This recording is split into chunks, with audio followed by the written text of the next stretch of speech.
বিসমিল্লাহ আলহামদুলিল্লাহ আসসালাতু ওয়াসসালামু আলাইকা ইয়া রাসূলুল্লাহ। সম্মানিত মুসলিম জনতা, আসসালামু আলাইকুম ওয়া রাহমাতুল্লাহি ওয়া বারাকাতুহু। আমি আপনাদের সম্মুখে একটা গুরুত্বপূর্ণ টপিক নিয়ে হাজির হয়েছি। আমার টপিক হচ্ছে নবী হযরত মুহাম্মদ সাল্লাল্লাহু আলাইহি সাল্লামের দেশের প্রতি অন্ধভাবে আপনাদের অতি ভালোবাসা কেন?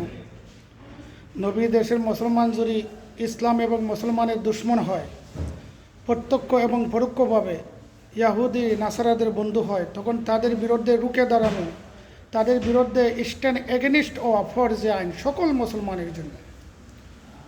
আল্লাহ নবী ও রসুল হযরত মুহাম্মদ মুস্তাফা সাল্লাল্লাহু আলাইহি সাল্লাম তিনি নিজেই নিজের দেশের মুসলমানদেরকে জাহান্নামের কুত্তা বলেছেন। তিনি নিজেই নিজের দেশের মুসলমানদেরকে শয়তানের শিং বলেছেন, মুনাফিক বলেছেন। প্রমাণ সহিহ বুখারী শরীফের হাদিস নম্বর ৭০৯৪। সহিহ বুখারী শরীফ হাদিস নম্বর 7094। হাদিসের আরবি আবারত হচ্ছে আন ইবনে উমারা রাদিয়াল্লাহু আন قال ذكر النبي صلى الله عليه وسلم اللهم بارك لنا في شامنا اللهم بارك لنا في يماننا قالوا وفي نزدنا قال اللهم بارك لنا في شامنا اللهم بارك لنا في يماننا قالوا يا رسول الله وفي نزدنا فأجن قال في الثالثة هناك الزلازل والفتن وبها يدله قرن الشيطان। সহিহ বুখারী শরীফের ৭০৯৪ হাদিসের বাংলা অনুবাদ হচ্ছে হযরত আব্দুল্লাহ ইবনে উমর রাদিয়াল্লাহু আনহু হইতে বর্ণিত।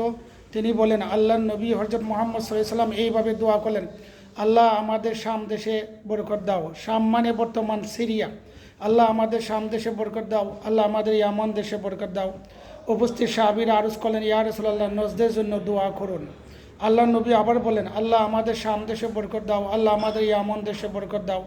বর্ণনাকারী বললেন, আমি তৃতীয়বারে ধারণা করলাম, আল্লাহ নবী বললেন, উনাকা জালাজিল ওয়াল ফিতান ওয়া বিহা ইয়াতলুহু কারনুশ শয়তান। এই নজদে ভূকম্পন হবে, ফিতনা হবে এবং শয়তানের শিং উদয় হবে। মুসলিম শরীফে কারনুশ শয়তানের ব্যাখ্যায় লেখা হয়েছে কারনুশ শয়তান, দুইজন শয়তানের সিংহের কথা বলেছে। একজন হইল বন্ড নবী দাবিদার মুসাইলামা ইবনে কাজ্জাব, আরেকজন হলো মুহাম্মদ বিন আব্দুল ওয়াহাব নজদি। এই দুইজনকে আল্লাহ রসুল ইঙ্গিত করে শয়তানের সিং বলেছেন। এখন আমার প্রশ্ন হচ্ছে, আর নবী দেশের মানুষের প্রতি যদি আপনারা এত দরদ থেকে থাকে, নবী নিজে স্বয়ং কেন নিজের দেশের মানুষকে শয়তানের সিং বললেন? নবীজি কেন নিজের দেশ নজকে ভূকম্পন ফিতনা ফাসাদের স্থান বলে উল্লেখ করলেন? এবার আসেন সুনানে ইবনে মাজা শরীফ হাদিস নম্বর ১৭৩। সুনানে ইবনে মাজা শরীফ হাদিস নম্বর ১৭৩। হযরত ইবনু আবু আওফা রাদিয়াল্লাহু আনহু হইতে বর্ণিত, আল্লাহ নবী বলেন, আল খাওয়ারিজু কিলাবুন্নার, আল খাওয়ারিজু কিলাবুন্নার, খারিজিরা জাহান্নামের কুকুর, খারিজিরা জাহান্নামের কুত্তা। যদি নবীর দেশের মানুষের প্রতি আপনারা এত দয়া থাকে, অত দরদি হইয়া থাকেন, তো আল্লাহ নবী নিজে কেন নিজের দেশের মানুষকে জাহান্নামের কুত্তা বললেন? জবাব দিতে পারবেন? সুনানে ইবনে মাজা শরীফের ১৭৩ নম্বর হাদিস। এই হাদিস নাসিরউদ্দিন আলবানী সহিহ বলছে। সুনানে ইবনে মাজা শরীফ হাদিস নম্বর ১৭৩। হযরত ইবনু আবু আওফা রাদিয়াল্লাহু আনহু হইতে বর্ণিত, আল্লাহ নবী বলেন, আল খাওয়ারিজু কিলাবুন্নার, খারিজরা জাহান্নামের কুত্তা। আল খাওয়ারিজু কিলাবুন্নার, খারিজরা জাহান্নামের কুকুর। নবী দেশের মানুষের প্রতি যদি অতি দরদ থেকে থাকে আপনারা, আল্লাহ নবী রসুল যাকে সৃষ্টি না করলে আপনারা বলেন কোনো কিছু ফয়দা হইতো না, এই নবীজি কেন নিজের দেশের মানুষকে জাহান্নামের কুত্তা বললেন? জবাব দিতে পারবেন? আর সহিহ বুখারী শরীফের ৭০৯৪ হাদিসেও কেন আল্লাহ নবী মুসাইলামা কাজ্জাব মুহাম্মদ বিন আব্দুল ওয়াহাব নজদিকে শয়তানের সিং বলে ঘোষণা দিলেন? এবং বর্তমান রিয়াদ পূর্ব নাম নজ, এই নজবাসীদেরকে কেন আল্লাহ রসুল শয়তানের সিং বলে ঘোষণা দিলেন? এবং নজকে কেন ভূকম্পন ফিতনা ফাসাদের স্থান বলে ঘোষণা দিলেন? জবাব দিতে পারবেন? কথা কথা খালি বুখারী বুখারী বুখারী বলেন। হে গাদার গাদা, মূর্খ জাহিলের বাচ্চারা! বুখারী শরীফে ২৪টা হাদিসে ২৪টা শব্দ ব্যাকরণগত ভুল আছে। সহিহ বুখারী শরীফে ২৪টা হাদিসে ২৪টা আরবি শব্দ ব্যাকরণগত ভুল আছে। ইমাম বুখারী ভুল করে নাই, হাদিসও ভুল লেখে নাই, প্রিন্টিংও ভুল, আরবি ব্যাকরণগত ভুল, 24টা হাদিসে 24টা আরবি শব্দ ভুল আছে বুখারী শরীফও। একটা ভুল আমি বলে দিলাম, সেটা হচ্ছে সহিহ বুখারী শরীফের 7280 নম্বর হাদিস, কুল্লু উম্মতি ইয়াদখুলুনাল জান্নাহ। এখানে কুল্লু শব্দের পরে আরবি ডাবল শব্দ আসলো, এখানে বহুবচন হবে না, জমা হবে না, এখানে ওয়াহিদ হবে, সিঙ্গুলার নাম্বার হবে, প্লুরাল নাম্বার হবে না। এই ব্যাপারে আমি স্বতন্ত্র একটা নাহু সরবের কিতাব লিখতেছি। আমি 101টা কিতাব লিখছি, 22টা কিতাব আমার প্রকাশিত হয়েছে। আমার অধিকাংশ বই লন্ডন, আমেরিকা, কানাডা, সৌদি আরব, অন্য অন্য দেশও, পাকিস্তান, ভারত যায়। আমি কিন্তু আমার দেশের মানুষদের আমি বেশি কিতাব আমার লিখিত দিই না, কেননা তারা মূর্খ, তারা জাহিল, তারা ভণ্ড, তারা ফুটানি করে, তারা 10টা হাদিস বলতে পারবে না। লক্ষাধিক হাদিস আমার কলব জবানে মুখস্থ আছে। আমার বয়স 41 চলে, 34 বছর আমি ইসলামিক শরিয়ার উপরে স্টাডি করছি। লক্ষাধিক হাদিস আমার উপরে মুখস্থ, আমার কলব মুখস্থ আছে, আমার ব্রেইনও মুখস্থ আছে। একজন শিশু যদি 7 মাসে কোরআন 30 পারা কোরআন মুখস্থ করতে পারে, এবারে 6 মাসে মুখস্থ করতে পারে, 3 মাসে মুখস্থ করতে পারে, আমি 36 বছরে 1 লক্ষ হাদিস কেন মুখস্থ করতে পারবো না? হে বন্ডরা, জাহিলরা জবাব দিতে পারবে? কথায় বুখারী শরীফের জহিব হাদিস আছে, বুখারী শরীফের জহিব হাদিস আছে, বুখারী শরীফের 24টা শব্দ ভুল আছে 24টা হাদিসে।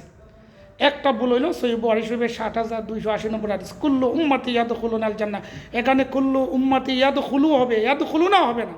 যেমন ইমাম বুখারীর উস্তাদের উস্তাদ ইমাম আহমদ হাম্বল রাদিয়াল্লাহু আনহু লেখা মুসনাদে আহমদ হাম্বলের 8728 নম্বর হাদিসে ইমাম আহমদ হাম্বল রহমতুল্লাহ আলাই লিখেছেন কুল্লু উম্মতি ইয়াদখুলু, আর ইমাম বুখারী লিখছেন ইয়াদখুলুনা। এখানে ইয়াদখুলুনা হবে না, এখানে জমা হবে না, ওয়াহিদ হবে।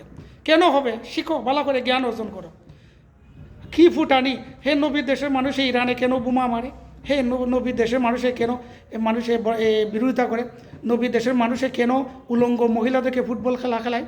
নবীর দেশের মানুষরা কেন হালাল পতিতালয় ওপেন করলো? নবীর দেশের মানুষেরা কেন মদ, জুয়া, গাঁজা এবং দেহ ব্যবসাকে হালাল করলো? নবীর দেশের মানুষেরা কেন সুন্দর সুন্দর নারীদেরকে ইহুদি খ্রিস্টানের হাতে তুলে দেয়? নবীর দেশের মানুষেরা কেন মুসলমানের পবিত্র খাবার খেজুর এবং জমজমের পানি ইহুদি খ্রিস্টানদের হাতে তুলে দেয়? নবী দেশের মানুষ হইয়া যদি তারা ইহুদি নাসারাদের বন্ধু হয় আর ইসলাম এবং মুসলমানের শত্রু হয়, তখন নবী দেশের মুসলমানের বিরোধিতা করা ফরজে আইন, মিসাইল মারা ফরজে আইন, বোমা মারা ফরজে আইন। We have to stand with Palestine and Iran. We have to stand against Israel and America. It is motivational speech if you want to receive. Islam is the name of peace and safety. Accept Islam purely if you want to get the recommendation of the Prophet. May Allah peace be upon him. Never create contradiction between Islam and Muslim. We have to stand with Palestine and Iran. We have to stand against Israel and America. They are eternal enemies of Islam and Muslim. We have to stand against their activities.